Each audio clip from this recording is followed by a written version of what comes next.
Good evening and thank you for joining us on tonight's edition of the Main News. My name is Joyce Mabika alongside Vicky Maponga. Novo Mwangwa is on sign language later on. Marilyn Gwenya will be joining us from our Montrose studios in Ulayo.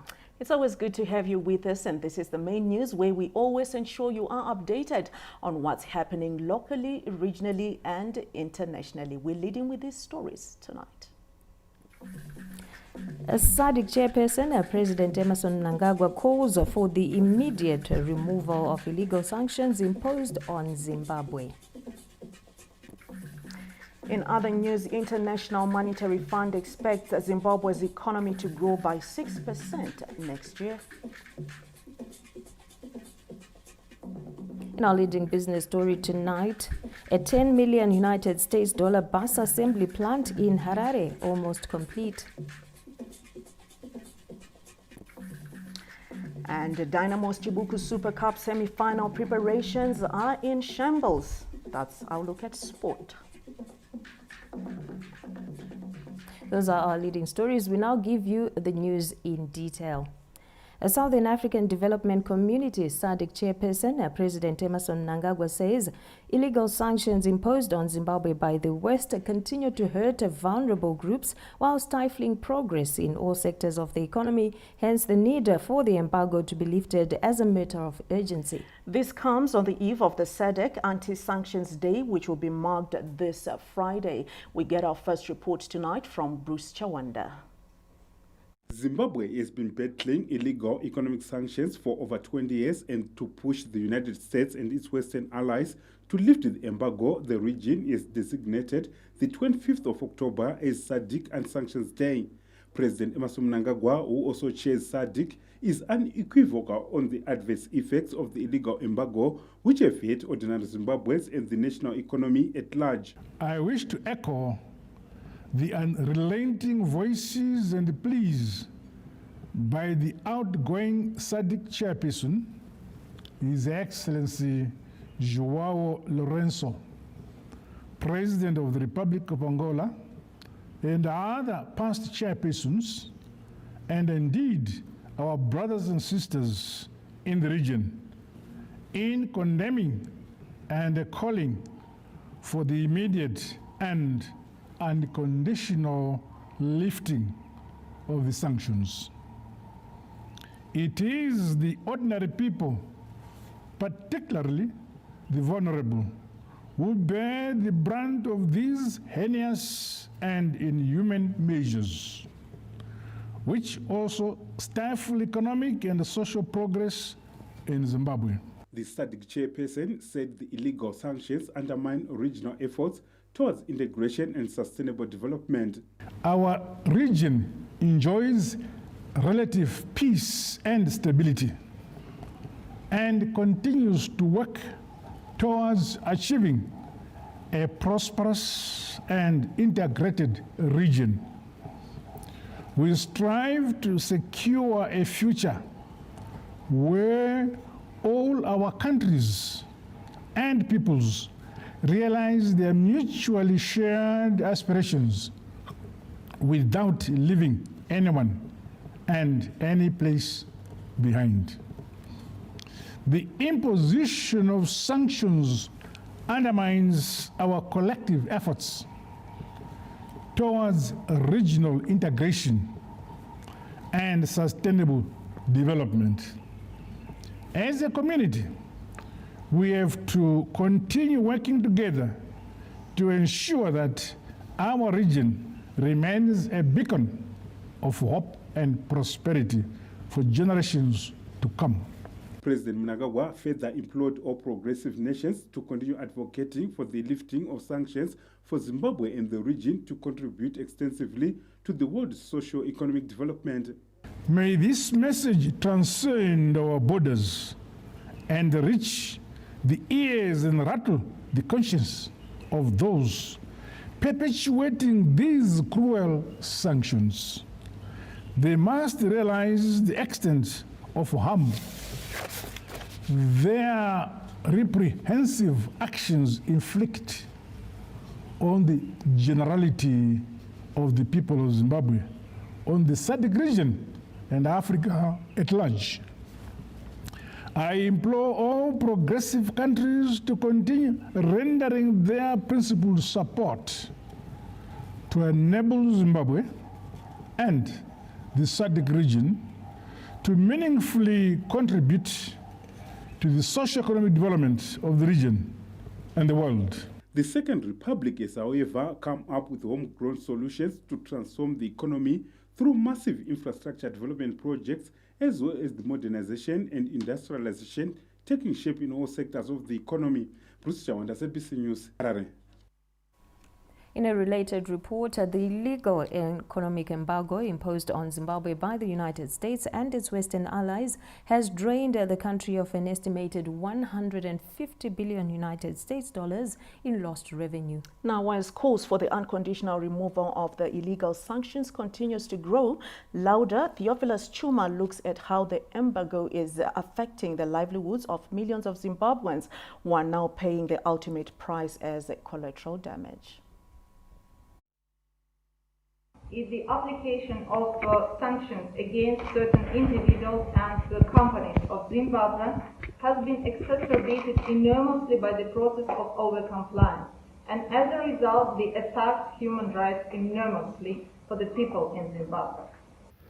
3 years have since passed since United Nations Special Rapporteur Professor Alina Dohan called for the removal of illegal sanctions imposed on Zimbabwe by the United States and its Western allies, citing their devastating impact on human rights. Yet, the economic embargo remains in place, strangling Zimbabwe's economy of an estimated $150 billion in lost revenue and stifled growth.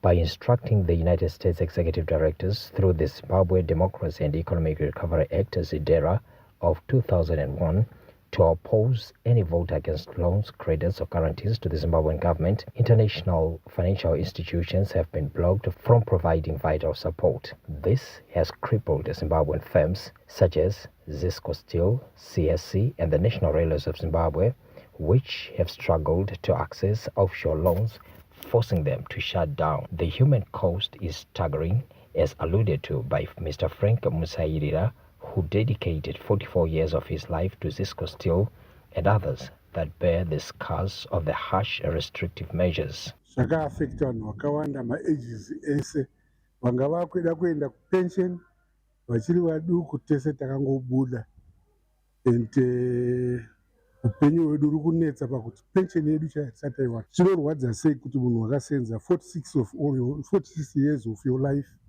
and then wozobva ipapo hauna chaunacho, mari yawaicontribute yepension hauna kana chakuenda nacho kana sendi. Ndo magariro atakaita muno. Mashops ari pano ese akavharwa, mabhenki, mabusiness pano patiri pana pasina kana business nekuda kweZisco, nokuti ndobva achiti kana tikatengesawo tikadii totengerwa nevashandi veZisco. Mutaura kwatiri kuita zvino munongoona mashopu hatina chiripo, tinongosora takagara muno takarara kuti uzive kuti mwedzi wapera uri pakati wadini hazvichazikamwa. The Zisco Steel story is a tragic reminder of the far-reaching consequences of economic sanctions. Once a thriving steel company, it faced numerous challenges, including raw material shortages and financial difficulties, ultimately leading to its collapse. As Zimbabwe continues to navigate the complexities of economic recovery, it is essential to acknowledge the painful legacy of ZEDERA. Theophilus Chuma, ZABC News. Zimbabwe and India are forging bilateral relations which are aimed at boosting trade across diverse sectors. India's ambassador to Zimbabwe, His Excellency Brahma Kumar, this Thursday paid a courtesy call on Vice President Kembo Mohadi, where discussions are centered on how the two countries can enhance economic ties, foster mutual growth and bolster trade across various sectors. We are discussing on how to get some umbrella agreement which can boost our bilateral trades, and sectors which have been identified are pharmaceuticals, healthcare, and the mining, minerals, capacity building in these sectors, and also SMEs, MSMEs, and rural craft. These are some of the areas, and also, of course, I'm missing this diamond cutting and capacity building. Ambassador Kumar said they also shared notes on transformative economic synergies and investments between the two countries. Recently, we had a delegation, business delegation from India, which you might have seen on newspapers. So they were comprising companies like agriculture technology, food processing, solar related equipment for agriculture, food processing, refrigeration, and this power and the irrigation, a power pump, a solar power pump. So those are the things where we are discussing. Zimbabwe and India recently held their third Foreign Office consultations, reviewing the entire scope of bilateral relations, including established institutions like the Joint Commission and Joint Trade Committee. The meeting explored new cooperation avenues in defense, agriculture, health, mining, education, and cultural exchanges. This is meant to enhance bilateral trade, promote investment, and address global challenges like climate change and sustainable development, ultimately deepening and diversifying their bilateral ties. John Nandara, ZBC News, Harare. Scores of delegates have arrived in Bulawayo ahead of the official opening of the ruling ZANU-PF annual National People's Conference at the Zimbabwe International Exhibition Center this Friday. The details. International Exhibition Center is buzzing with excitement as delegates from all over the country gather for the ZANU-PF annual National People's Conference. This highly anticipated conference is expected to draw over 4,000 delegates, including diplomats, chiefs, service chiefs, government ministers, and senior party officials. I-reception esiyithole koBulawayo iyamangalisa. Kuma-conferences onke esake ngawabona, I think this is the best in terms of organization. Ukulungisela abakwenza ukulungisela i-conference yangona balungise kuhle. Mina ngiyathaba ngokubona kwami ukuthi abantu koBulawayo babambene bayazi ukuthi bayenza. Senior party officials who were at the venue to oversee the final touches reiterated that the conference provides an opportunity for constructive discussions, setting the tone for Zimbabwe's future development. Kulithuba elimangalisayo elihle eliphiwe uBulawayo, considering i-business community, considering nje ukunika i-status yinhlonipho phela ukuletha abantu bonke labavela ngaphandle kwelizwe bebuthane bethi gwaqa koBulawayo. So far everything is going very well. Most of our delegates are already arriving. Some have already arrived, and this morning we had a session with all the transport, health and security secretaries from all the provinces, and they are monitoring the movement into here. This is going to be one of the best, if not the best, well organized, well attended, and we hope the best content as well, that the resolutions that will come from here will have an impact on our economy, on the welfare of our people, and that this will strengthen the party as well as enriching and improving the welfare of the citizens of Zimbabwe. Security and logistics are in place to ensure a smooth conference, which will be held under the theme Industrialize and Modernize towards the attainment of Vision 2030, a reflection of the ruling party's focus on economic growth and development. Grace Sibanda, ZBC News, Bulawayo. Zimbabwe joins neighboring Zambia in celebrating its 60th independence anniversary this Thursday. We get more details from our chief correspondent, Ruben Barwe. Today, Zambians are celebrating 60 years of independence. From a multi-party to a single party, now back to a multi-party democracy. Zambia has seen it all at 60. Zimbabwe joins the Republic of Zambia in celebrating her Diamond Jubilee of Independence. At the Heroes Memorial in central Lusaka, the Zambian leader, Mr. Hakainde Hichilema, was joined by all ambassadors accredited to Zambia in laying wreaths at the statue. Zimbabwe's own ambassador, Cherid Charamba, was among them. Among foreign dignitaries in attendance at the 60th anniversary of independence was Professor Emon Murwira, Minister of Foreign Affairs and International Trade, representing the President, Comrade Emmerson Dambudzo Mnangagwa. And Zambian leader took time to meet and greet all dignitaries outside the new government complex. Professor Murwira then spoke to Zimbabwean journalists on his visit to Lusaka, Zambia. Zambia and Zimbabwe have strong and excellent relations from the past, now, and into the future. So, His Excellency President Edi Mnangagwa, takes our relationship with Zambia very seriously, and he always is present when we are needed and when we have to celebrate. So for us in Zambia, we maintain our strong and excellent bilateral relations, which is shown by our presence at important national events in the Republic of Zambia. There is a talk that you are Siamese twins. We are together. Zimbabwe is Zambia and Zambia is Zimbabwe. So it means we are together, and we were together, we are together, we will be together for a very long time, which I call infinite time. Obviously, when President Hakainde Hichilema saw you, what did he intimate you? He said, Mamuka say, how is my brother?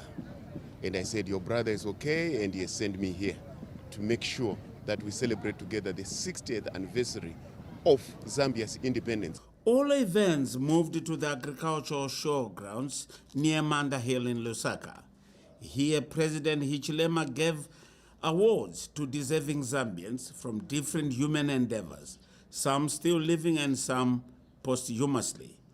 It was then time to go home and celebrate the Diamond Jubilee as families. Ruben Barwe, ZBC News, Lusaka, Zambia.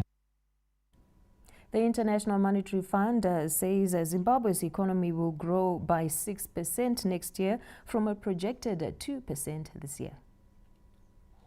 Zimbabwe, like any other economy, has not been spared from global and local shocks, leading to a slowdown in overall economic performance. The International Monetary Fund, IMF, states in its Global Economic Outlook report released Thursday that a combination of drought, health pandemics, geopolitical tensions, supply chain disruptions, and unfavorable global commodity prices have resulted in Zimbabwe's economy slowing down to an anticipated 2% this year from 5.3% last year. According to the Bretton Woods Institution, most economies will register improved growth rates as global economic giants recover from inflationary pressures aided by improved international commodity prices. It therefore reveals that Zimbabwe's economy will grow by 6% in 2025, driven by the anticipated positive global results and an expected good agricultural performance, with developing economies expected to register an average of 4.5%. Zimbabwe's estimated gross domestic product GDP for 2025 ranks among the top 15 developing economies. Mining, construction, manufacturing, retail and distribution, ICT and financial services are expected to drive Zimbabwe's growth forecast for 2025. The report notes that the rebound in economies, including Zimbabwe, will also depend on central banks' tight monetary policies, positive labor markets, ability to ease poverty levels, stabilizing prices, exchange rates, and increase output. Fiscal policy support to the vulnerable members of the societies, balancing budget and revenue inflows, measures to boost spending and protect domestic workers are also cited in the report as key to prosperity. An IMF team that visited Zimbabwe earlier this year revealed that the economy continues to show resilience in the face of inflationary pressures and other challenges. Stanley James, ZBC News, Harare. The government has launched a plan to ramp up production of maize, traditional grains and oil seeds as the agricultural sector gears up for the summer cropping season. With the summer cropping season projected to deliver normal to above normal rainfall, the Ministry of Lands, Agriculture, Fisheries, Water and Rural Development has unveiled an ambitious plan to cultivate 1.8 million hectares of cereal crops, paving the way for a bumper harvest which will lead to national food security. In an interview with ZBC News in Harare this Thursday, Permanent Secretary in the Ministry, Professor Obed Jiri, revealed that the country is fully prepared for the summer cropping season with a comprehensive plan in place to optimize oilseeds and cereal production. In terms of food production, we are focusing on producing maize or grains on 1.8 million hectares, which is ordinarily what we have in the country. So we're expecting that this season we will be able to conscientize all our farmers to put the 1.8 million hectares for our maize and cereal production. We are also targeting over 270,000 hectares of cotton and other oilseeds. We are also targeting to put 654,000 hectares under traditional grains. Professor Jiri added that 45% of fertilizers for the Pumvudza Intwasa program have been distributed across the country to support 3.5 million vulnerable households. With favorable rainfall forecast and targeted support, Zimbabwe's summer cropping season is expected to yield a bumper harvest, boosting food security, oilseed production, and rural development. Rivarashi Mariga, ZBC News, Harare. Meanwhile, the presidential cotton input scheme has been rolled out in Gokwe, with farmers expected to register with relevant authorities to collect their inputs from the nearest grain marketing board depots across the country. The Grain Marketing Board has taken the full mandate of distributing cotton inputs, while the Cotton Company of Zimbabwe COTCO will identify and maintain a database of beneficiaries. Zimbabwe Cotton Marketers Association Chairman Stuart Mbonderi welcomed the development, which has seen inputs being distributed on time. We are excited as farmers that distribution of inputs has started today. I have confirmed this in areas like Gokwe.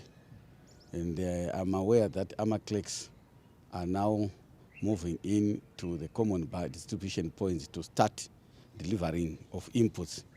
We are excited that this year the number of fertilizers given per hectare has increased from 2 to 5. And considering that this year we are going to receive better rains than any other year, farmers are likely to have a bumper harvest. Cotton is a vital source of income for more than 420,000 households, which confirms that it is a strategic and livelihood-sustaining cash crop. Tendai Munengwa, ZBC News, Harare. Zimbabwe is making strides towards universal health coverage thanks to its partnership with development partners. This comes after the launch of a 450-kilowatt solar unit for the national pharmaceutical company, that's Netball, in Harare this Thursday. The details.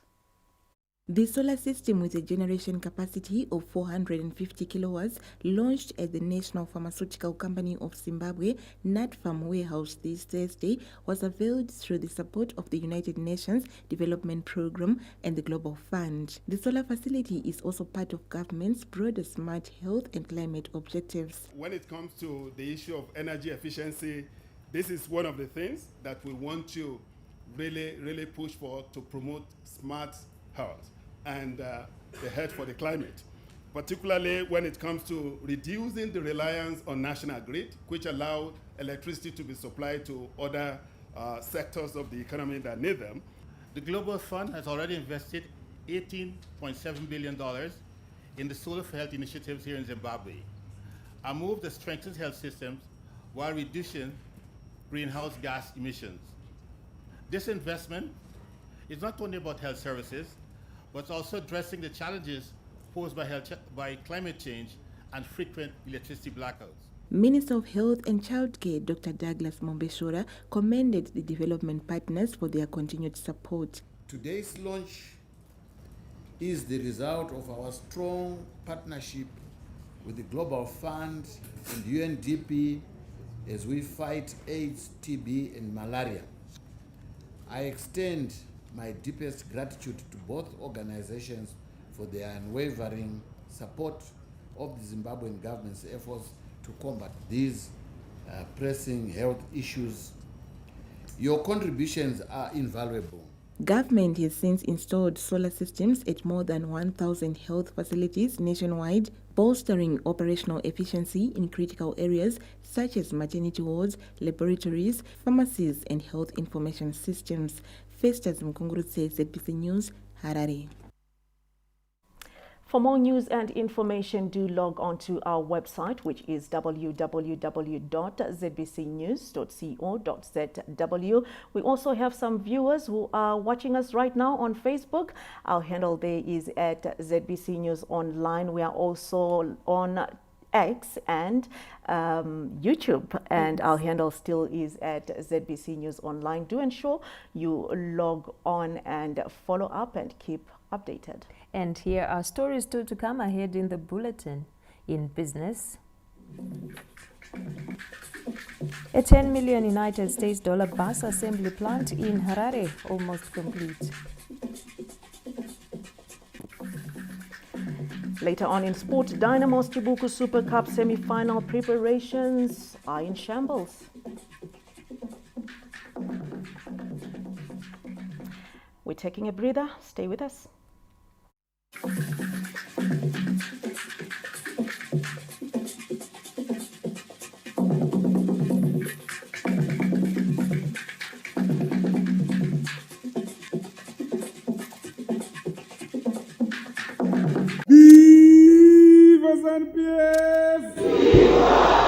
Get ready for the party's biggest event of the year, the 21st ZANU-PF National People's Conference in Bulawayo.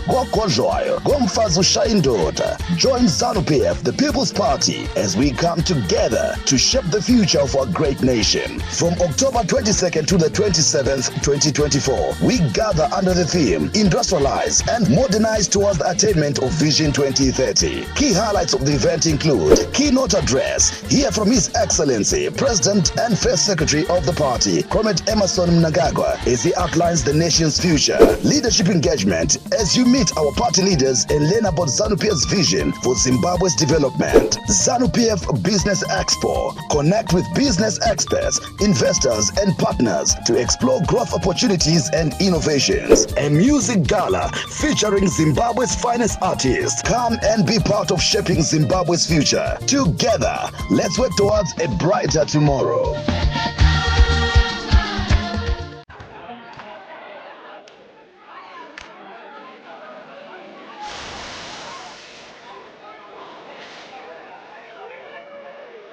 Buy any 2-liter bottle of Pepsi, 7-Up, Mirinda, or Mountain Dew.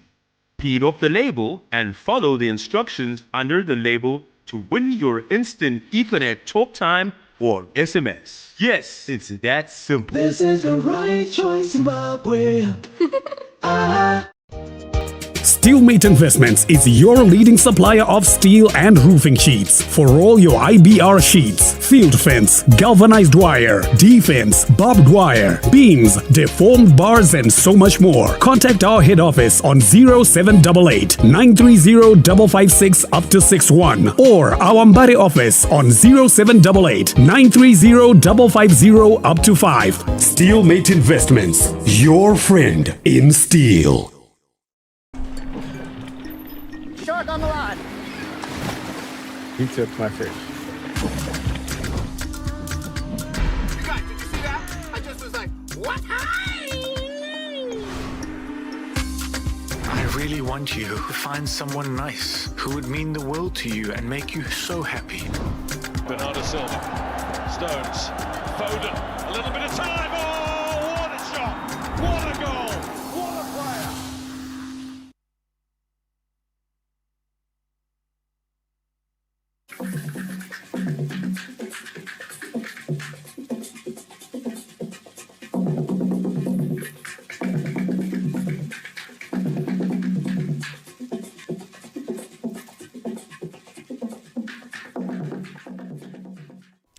If you're just joining us, this is the main news. Safe shelters have emerged as beacons of hope for survivors of gender-based violence, providing a safe space to heal, recover, and rebuild their lives. Ndinongoshuvira kuti vakangowanikwawo vamboenda unovharirwa nekuti vazive kuti zvavakaita zvakashata. In Centenary Muzarabani, A heart-wrenching tale unfolds as a courageous teenager's voice shatters the silence that comes from suffering. 16-year-old Nomsa, not her real name, was trapped in a world of terror, raped by her sister's husband, a man entrusted to protect her.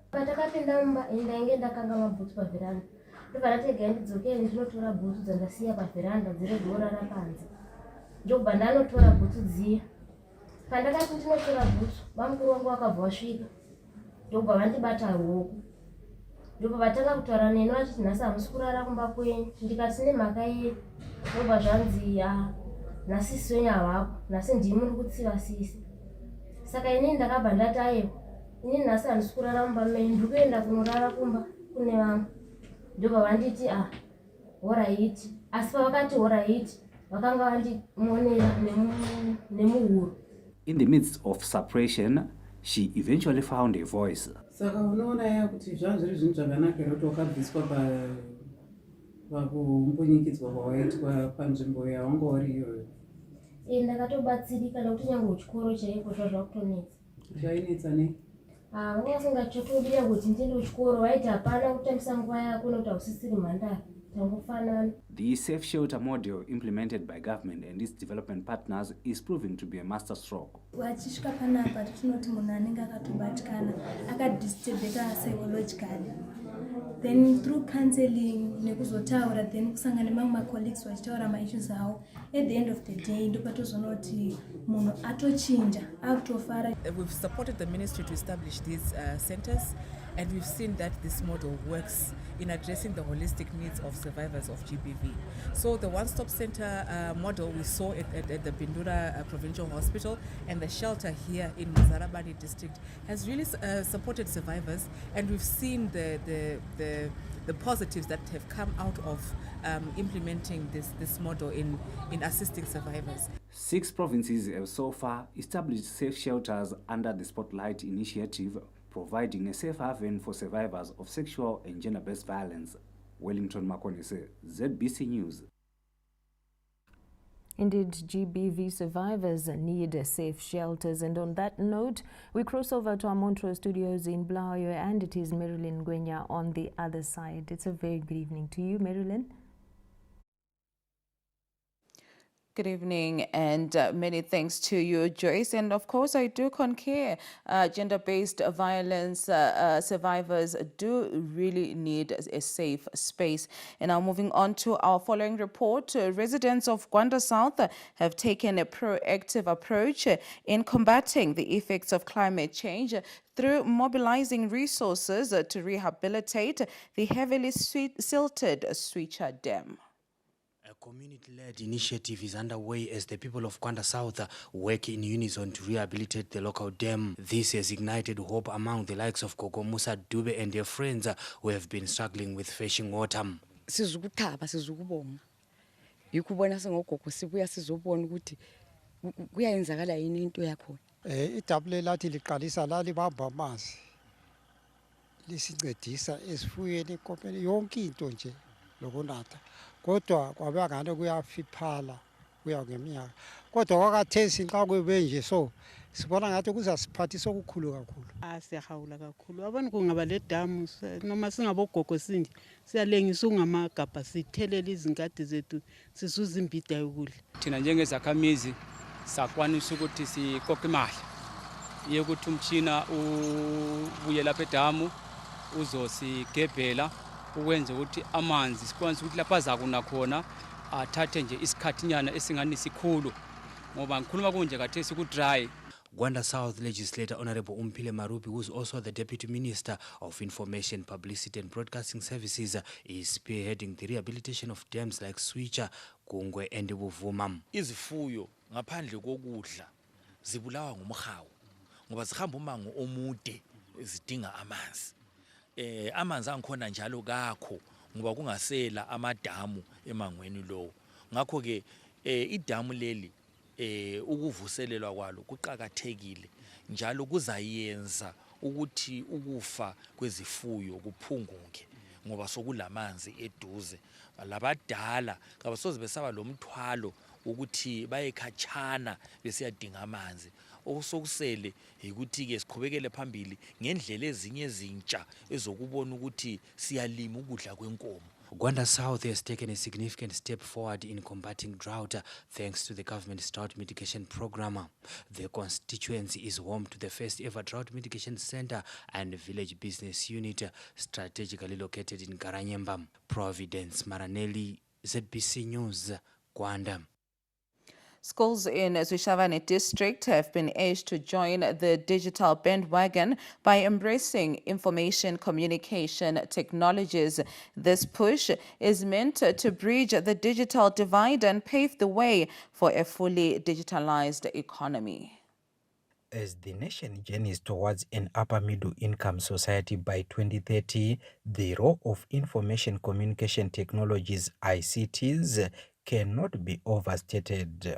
The education sector is expected to set up a firm foundation, hence government and its development partners are making sure each school has the necessary tools. Shabani Mine and Mapazuli primary schools in Zwishavane are the latest to benefit after getting ICT gadgets this Thursday. Computers are important because we can easily learn and easily research information. The importance of ICT at our school, it helps us to communicate with other learners outside the country. The initiative is set to play a key role in enhancing the implementation of the heritage-based education framework. We are trying to follow the line of our President, His Excellency E.D. Mnangagwa, to engage digitalization in our education system so that our learners will gain the life skills.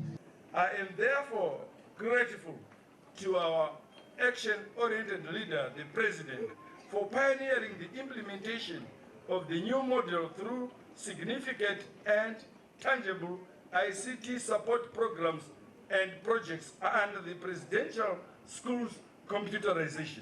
The initiative is part of Zimbabwe's broader e-learning drive to achieve a digital economy. Courage Ushes, ZBC News, Zwishavane. In a heartwarming display of community spirit, ZBC's Khulumani FM has joined forces with a sanitary pads producing company to distribute the products at Sojini High School in Matabeleland North Province. This initiative is meant to ensure that no girl misses school due to menstrual hygiene challenges. Menstrual poverty affects millions worldwide, forcing girls to skip school and compromising their self-esteem. Recognizing the challenge, ZBC's Khulumani FM has decided to extend a helping hand to Sojini High School in Mbembesi area of Matabeleland North Province. Ukuthela into le ngijabulile kakhulu, kungijabulisile, kuyisipho esihle kimi. Ukuthola impahla le like sayaqhuquzeka nje amakazana ukuthi sesiphathe kahle. And ama-opportunity manje so afika kanye ngomnyaka so siyaqhuquzela. Sithi siyabonga ku-Amdo and the Sanitary Pads la ku-Khulumani FM. The Mbembesi community has welcomed the noble initiative for fostering a culture of dignity and inclusivity. iKhulumani FM isebenze kakhulu. Siyabulela umsebenzi wabo. Empowers amantombazana and amantombazana enza ukuthi bengalove esikolweni. Khulumani FM and its partners underscored their commitment to supporting formerly marginalized communities, leveraging their partnership to amplify voices and meet critical needs. We donated sanitary pads to all the girls at Sojini, but I should emphasize that a radio station comes from the people. And without the people, there is no radio station. And that radio station, if it is not impacting the community, it becomes irrelevant. Becomes irrelevant to the community, to the society at large. What we've done as a brand is to donate, is to commit to donating sanitary pads for all the girls in this school to make sure ukuthi bayafika njalo esikoleni. Abalove esikoleni, and also it will help ukunyusa i-pass rates for amantombazane. The sanitary pad donation is meant to shatter the stigma surrounding menstruation, fostering a community that ensures girls have equitable and dignified access to menstrual health resources. The Marketers Association of Zimbabwe is collaborating with the international bodies to prepare its members for emerging global challenges. This came out at the official opening of the 15th Annual Marketers Convention in Victoria Falls this Thursday. The Marketers Association of Zimbabwe is exploring ways to keep its members abreast with emerging global trends through expansion of regional and international partnerships.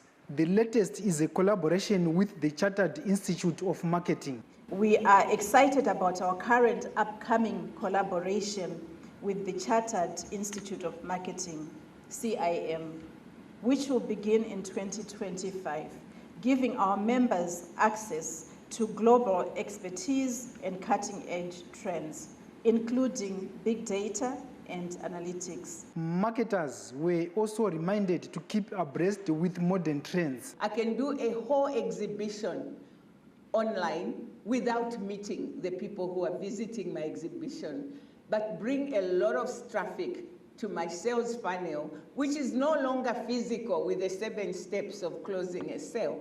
The funnel is now digital and only has 3 steps. Attract to my traffic channel, convert, and act. The convention serves as a vibrant platform where marketers converge to share knowledge, exchange innovative ideas, and collectively chart the way forward for the marketing landscape in Zimbabwe and globally. Tichaona Kurewa, ZBC News, Victoria Falls. And our main news is off to a break. Do join Vicky and Joyce on the other end with more.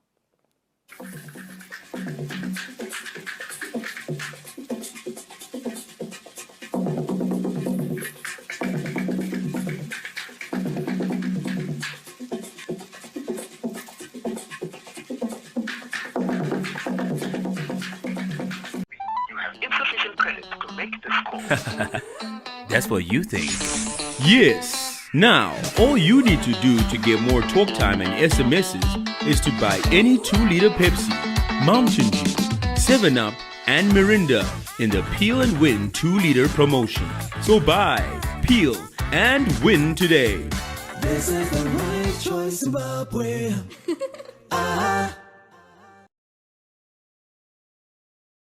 Want to pay for your DSTV account or renew your DSTV subscription? Dial *151# to pay for your DSTV with your EcoCash USD wallet anywhere, anytime, and get connected instantly. No need to wait in a queue or ask anyone to pay for DSTV anymore.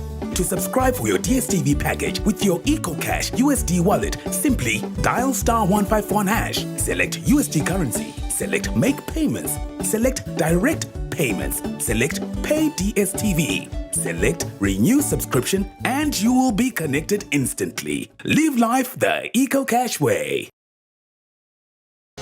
Join us for the Zimbabwe Broadcasting Corporation's annual golf tournament on November 8, 2024 at the Royal Harare Golf Course. This event celebrates partnerships and excellence, offering a day of great golf and valuable networking. Whether you're a seasoned golfer or a novice, this is your chance to showcase your skills and have fun.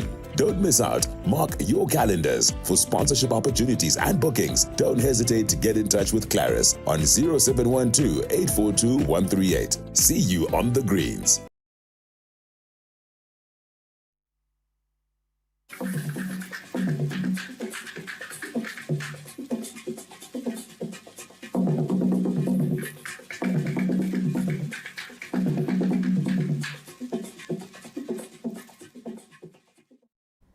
Welcome back. Thank you for staying with us. Schools under the Seventh-day Adventist Church have become the latest to benefit from the Bridging the Gaps Foundation mechanization program aimed at complementing government's agriculture revival efforts. The Bridging the Gap Foundation, a brainchild of renowned business mogul and philanthropist Dr. Kudakwase Tagwire and his wife Sandra Mpunga, is revolutionizing formerly marginalized communities in Zimbabwe. One of the notable initiatives is the Farm Mechanization Program, which has benefited 21 schools in the Zimbabwe Central Union. The schools have received tractors and equipment, along with agronomists and sufficient farming equipment to start their agricultural ventures. The effort is meant to promote self-sufficiency and community empowerment fostering sustainable agriculture in schools, and improving quality of education and livelihoods. Looking at most of the schools that we have, especially missionary schools, that have a church, that have a clinic, and there is a school, there is also need to have a financial backbone. What then sustains the system that is already there? And since all of these schools had land, they didn't have now the equipment to utilize that land. We are trying to offer a subsidized price for tillage services, which vary from plowing, disking. We have planters. So all those services are going to be available at a subsidized price. Beneficiaries of the scheme are anticipating huge returns from the agro-business venture. Have been struggling to bring these schools to self-sustainable levels where they can even assist those kids who do not have school fees. And in the feeding schemes, we were depending mainly on donations. Ngibona ngithola ikhuba leliyana linceda ukuletha income ngokulimela abantu besigabeni. Ngibona itrailer le kulabantu abayakhayo abathwala izinhlabathi nxa bebuya besigaya ngibona ingane izazi generated income. Bridging the Gap Foundation School Mechanization Program aligns seamlessly with the Second Republic's broader agricultural mechanization initiative aimed at revitalizing Zimbabwe's agricultural sector. Tafara Chikumira, ZBC News, Kwekwe. Mozambique's ruling Frelimo party candidate Daniel Chapo has won the country's 2024 presidential race with more than 70% of votes cast. Election results for the October 9 plebiscites were released this Thursday afternoon by Mozambique National Elections Commission chairperson Mr. Carlos Matsine. Opposition leader Venancio Motlane got more than 20%, while Osufo Momade of Renamo garnered 6%, with Lutero Simango representing the Mozambique Democratic Party trailing with 2% of votes cast. After announcing the election results, Mr. Matsine explained that the next step is for the Constitutional Council to validate and proclaim the electoral outcomes, which includes reviewing any irregularities. Frelimo's dominance extended to the parliamentary polls, securing 195 out of 250 seats, solidifying the ruling party's grip on Mozambique's legislature. From regional news, we bring it back home and give you the latest in business news. The construction of a modern bus assembly plant in Harare is expected to rejuvenate the local bus and truck value chain with a huge potential to create jobs and reduce imports. The establishment of a modern bus assembly plant is in line with government's import substitution policy, meant to resuscitate the bus and truck industry value chain that has experienced a decline over the past 2 decades. During a recent tour of the plant in Harare, a permanent secretary in the Ministry of Industry and Commerce, Dr. Thomas Ushe Utete, emphasized the potential to revive Zimbabwe's bus assembly industry, which currently relies heavily on imports of over 500 buses annually. By the end of next year, they should be able to manufacture 800 buses per year for the country. Looking at our demand now standing at around 1,200 buses requirement for year to cover both replacement and new vehicles in the country, I think that's a good input into our supply chain. One of the directors of the company, Mr. Tichaona Muzongi, revealed that they have invested over $10 million to set up one of Zimbabwe's first ever modern bus assembling plants that will create massive downstream and upstream opportunities. We are hoping that by the beginning of next year, we should start rolling out buses that will be manufactured in Zimbabwe and by Zimbabweans. Government-owned Diven Engineering once dominated Southern Africa's bus and truck assembly landscape.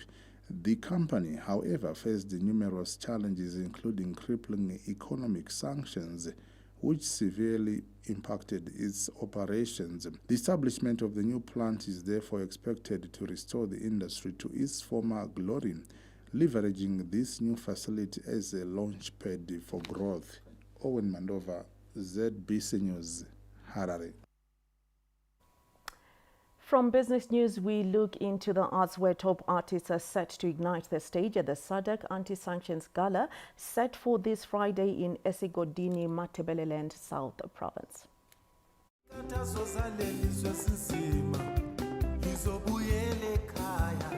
Top musicians such as Jace Marabini, Sanjan Debele, and Mzo 7 are set to perform at the SADC Anti-Sanctions Music Concert, meant to raise awareness on the illegal sanctions imposed on Zimbabwe by the West. Mina ngithanda ukuthi ngibonge nje ukuthi ngiphiwe le thuba yiZimbabwe ngoba lokho is for Zimbabwe ukuthi lawe ubalwe phakathi kwabaculi bonke ukuthi sicela lawo ukuthi ubonge uzosijabulisa lapho iZimbabwe ikhala ngokuthi khona icindezelo ngama-sanctions lathi yindlela lathi esicontribute njawona ngoba ama-sanctions vele wona ngokwawo ayabulala esingathi economy. Thina sithanda ukubonga igovernment especially for creating this platform for us njengabahlabeleli bakuleli. Kuyinto eqhakatheke kakhulu ngoba inengi lethu kanye loZulu ka understand importance ye daily nxa sisithi sikhuluma ngama-sanctions. So this is the platform where people bazaba yenza ukuthi bazwisise babekwazi njalo ukuthi nxa sikhala ngani nxa sisithi ama-sanctions anje aseyenze so bebekwazi bazwisise ukuthi sebe sikhuluma ngento enjani. Sesilungiselele amalungiselelo akhona aku 105%, you know, ezabahlabeleli bakuleli lizwe ezumzo 7 ngiready, le team yami yonke iready ukuba kusasa esigodini akubizozwayo sihlabela kholisisa abantu bakithi kunjalo at the same time sibaqwayisa sibafundisa ukuba masisebenzeni kanye sisebenze sonke njalo sikhangela kakhulu indaba yena le esiphambanisela umkonomi welizwe. The likes of Iyasa Kotolude, Clement Magwaza, Madlela Skobokobo and Mark Ngwazi will also perform at the event. Entry is free with thousands of people expected to make their way to Esigodini for the big concert. Lisa Masuku, ZBC News, Bulawayo.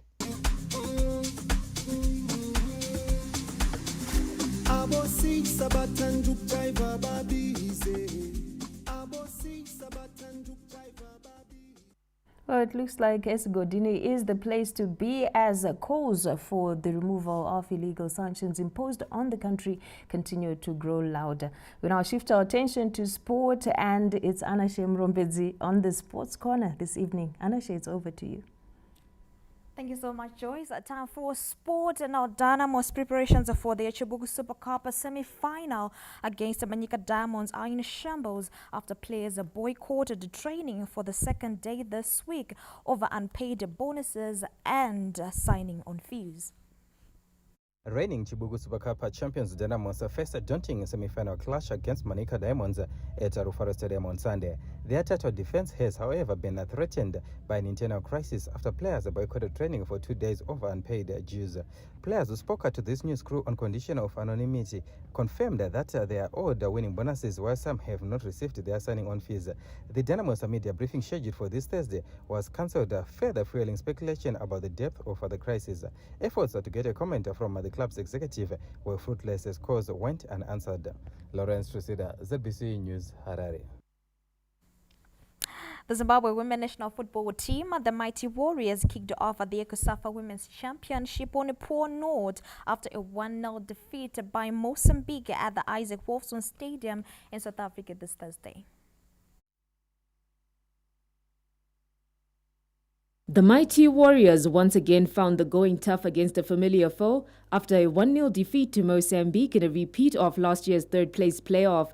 The neighboring countries met in Port Elizabeth, with Mozambique fighting the killer instinct through a solitary strike which condemned the Mighty Warriors to their first loss in their first outing at the 2024 COSAFA Women's Tournament. Despite possessing talented players like Ethel Chinyerere, Maud Mafuruse and Privilege Mupeti, Zimbabwe could not find the back of the net. Mozambique's winning goal came from a well-executed set piece, catching the Zimbabwean defense off guard. Zimbabwe's next match is against Lesotho on Sunday. Only the group winners from the 4 pools will advance to the semi-finals. The City Sports Center in Harare has been set alight as 6 teams, including Zimbabwe's Basket Horns, chase glory in the Basketball Africa League qualifiers.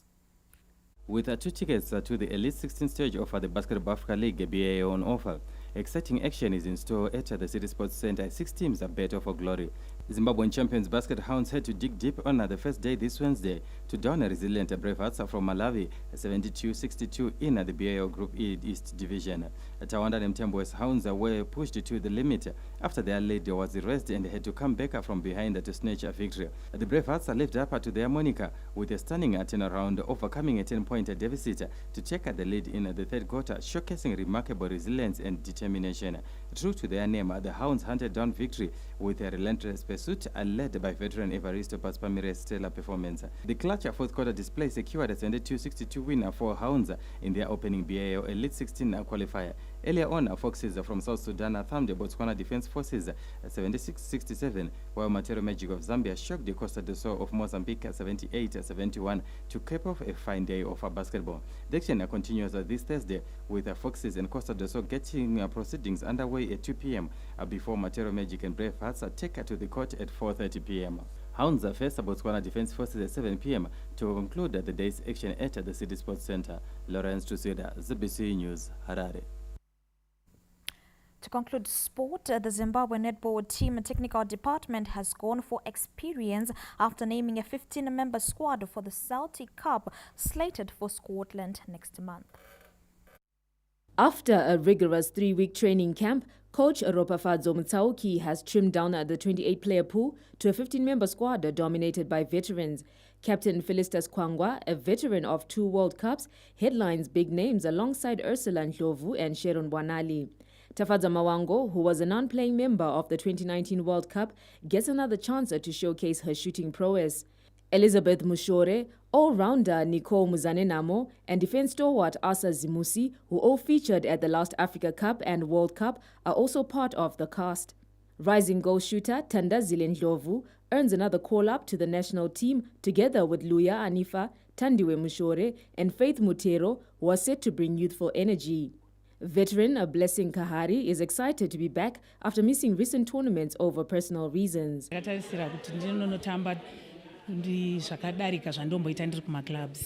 Even ikoko, I think I hope I'm going to copy some other players that matambira vanita. Captain Felistas Kwangwa is confident the team will deliver with their eyes set on the 2027 World Cup. It's a really good squad, and given that the tournament that we are participating in is part and parcel of the preparations for the qualifications for the 2027 World Cup, I think it's actually a good thing, and I believe for them to have such exposure is something really good for us. The Jams face stiff competition from European teams in Northern Ireland, Scotland and Wales in the Four Nations tournament running from the 7th to the 11th of November.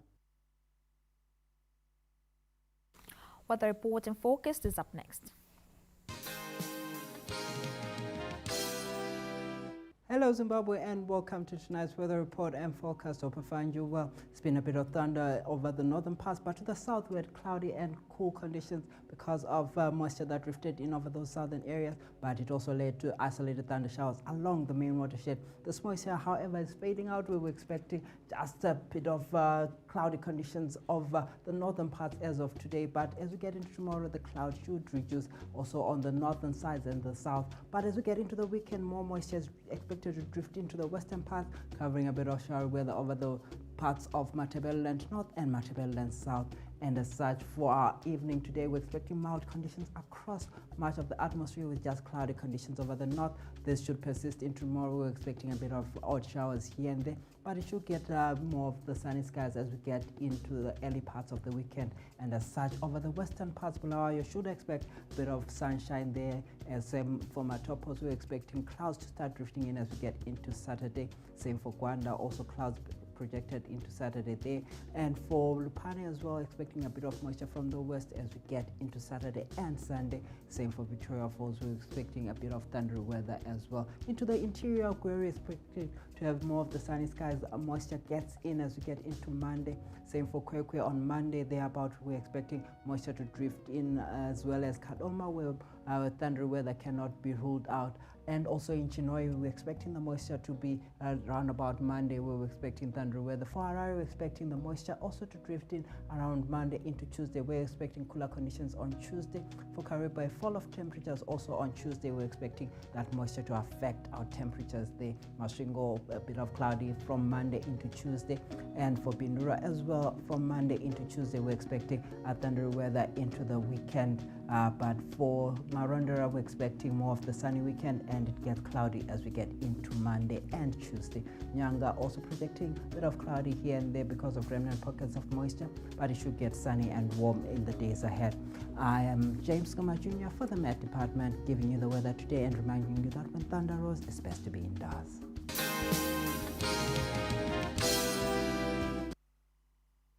Well, many thanks there to James Ngoma Jr. for giving us the weather report and Focused. And that's where we leave it for tonight. Let's make a date again tomorrow on a Friday, same time, same place.